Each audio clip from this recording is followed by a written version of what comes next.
Okay, so here goes the e-marking support video using Turnitin online marking. First of all, on the Student Central homepage, you need to click in the Studies area and locate the module that you actually want to do the marking on. In my case, I've chosen the ICT module. Under the control panel, there's Course Tools. If you scroll down, click the top one of the two, the Turnitin Assignments bar. Click on that.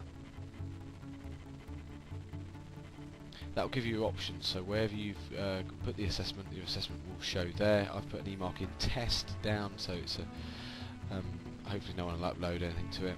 And what you'll see is the video page. You'll have all the students inputting here, and if you've clicked on the anonymous marking, the anonymous aspect will come up there. Their titles will show there. Then you'll have the similarity. In this case, it's 15%, which is green. Good, I guess.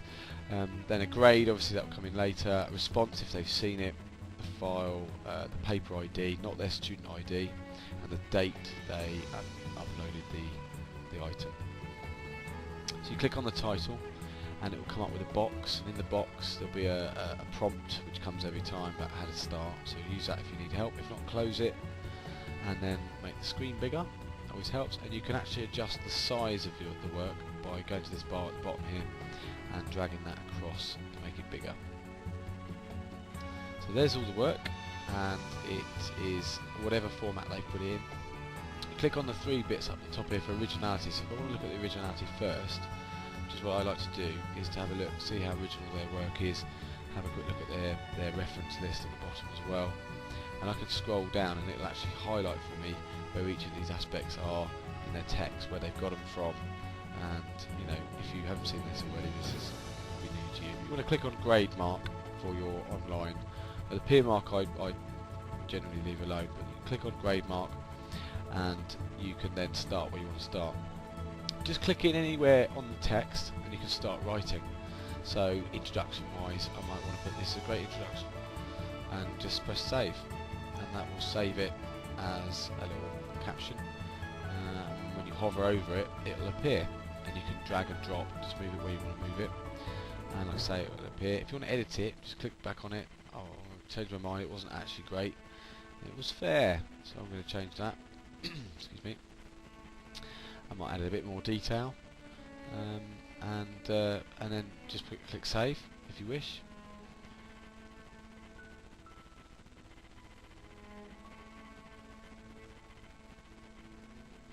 And then it's saved. And I carry on. I can just keep adding to the text as I wish, wherever I want, like that. If it's a generic point like good, you just put like a tick in work, you just want to put good, or you just want to put something very basic, you can save it as a quick mark. So you click on the save as quick mark bit, give the quick mark a title, make this brief. I mean, there's not much more brief than good, but and then it'll appear in your section over on the right hand side there. And then all you need to do when you see it again, you can drag and drop and just drop them in. So if it's just good or excellent use of references or something basic, you generally keep to this. And then if you want to edit that, you can add more to it each time. So if you've got it generic basic at the start, like good, quite vague, and then you can add to it and just hover over it, click on the edit button and add to it as you wish. So you could just make it more personalised if you wish. You can also highlight aspects of the text, like this is doing now, and then click on one of the words over there and it will add it to it. And when you drag it and drop it elsewhere, so it's not on the text, you want it out of the way of the text really, has a line to it so they know that's exactly what it meant. So you do that with blocks. It might be a referencing issue. A lot of the time my students don't check the reference guide before they start referencing, so I might want to have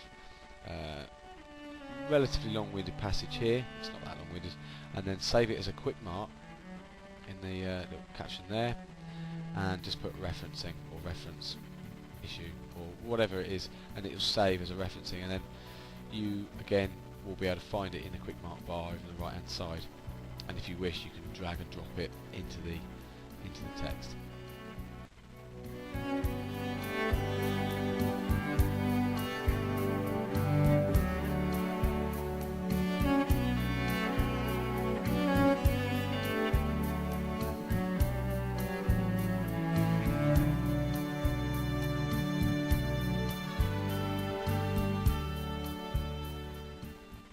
Again, another basic one here might just be spelling mistake.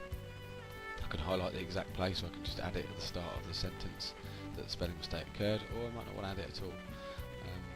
But I can save it as a quick mark, which is what I'm doing here. It'll appear on the right hand side, and like I just said in the tip, you want to keep that relatively limited if you can. You don't want hundreds in there because you'll spend ages trying to look for them all.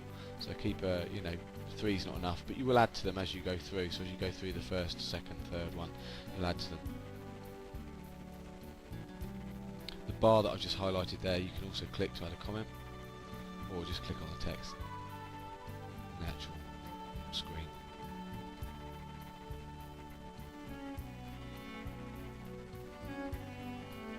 And then press cancel if you don't need it.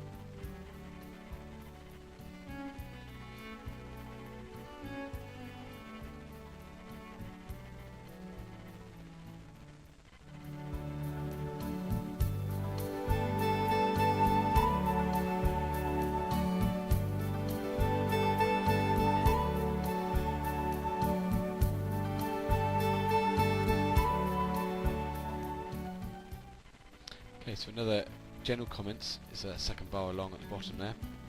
You've got text comment and you've got voice comment.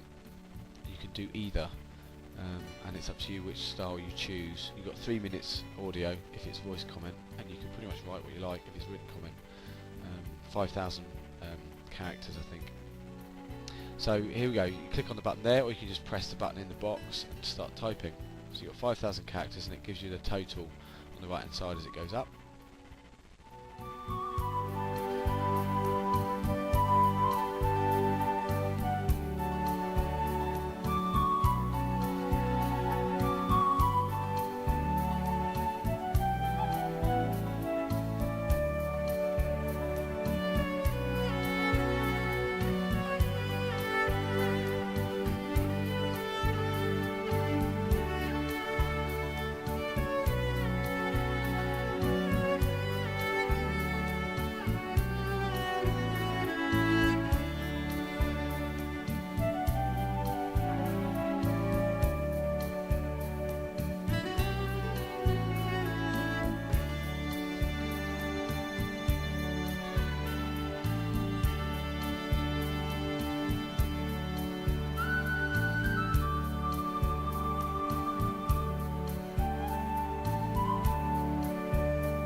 Okay, so you will click on the comment there, and then as you talk it will show up in the bar. Obviously this is not a live recording right now, but you can see your voice going up and down in there. You can pause it when you like, and once you've paused you can come back to it. So if you want to just click in again, and it will come back to it. The timer will keep ticking round, which is quite useful.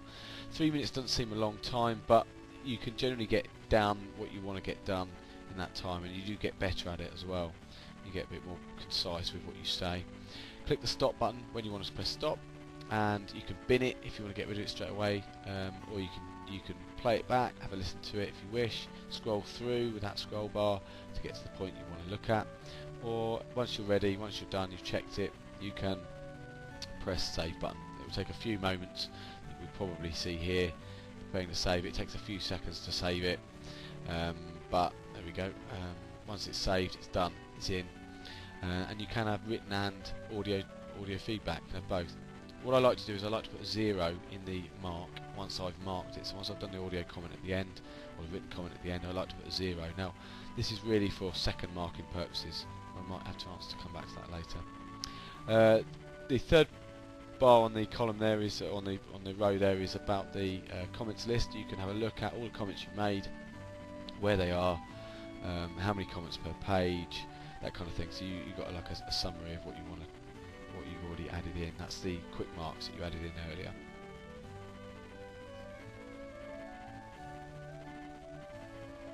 And then the last one is about a rubric, where you can actually add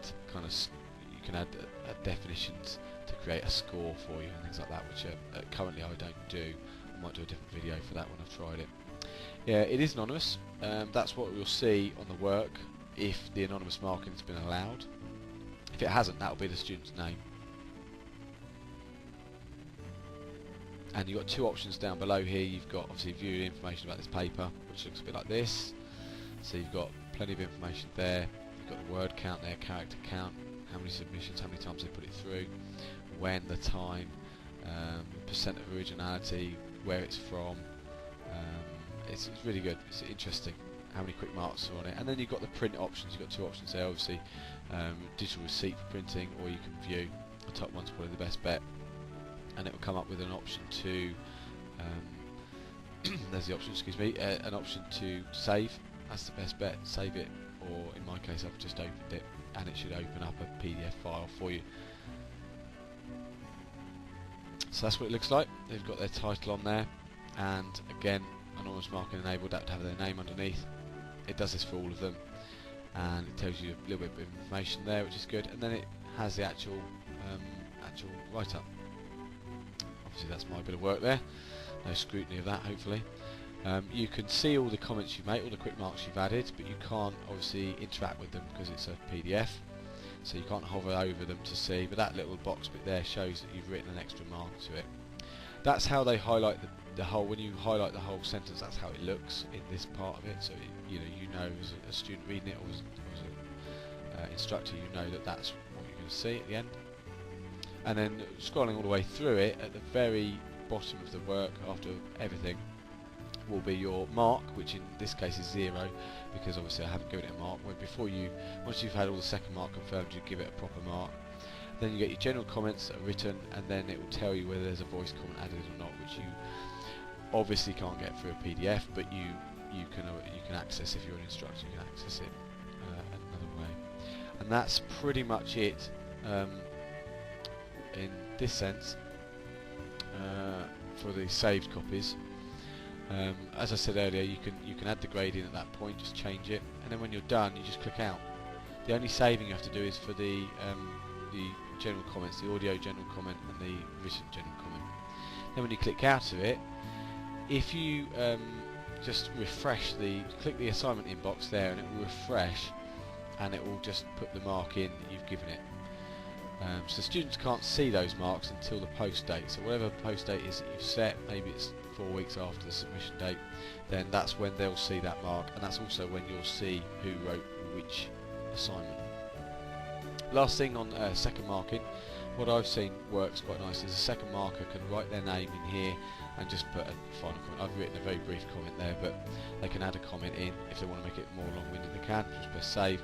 That'll also show on the student's work that it's been second marked as well. What they can't do is they can't write a voice. They can't add a voice comment. If they add a voice comment, it will go over the top of the initial one, so they don't want to update that. And also, it's quite good practice not to listen to it before you second mark, because you get a bit of a gist of what the mark was. So that's pretty much it. Whistle stop tour for e-marking using Turnitin. Hopefully you got something from the video.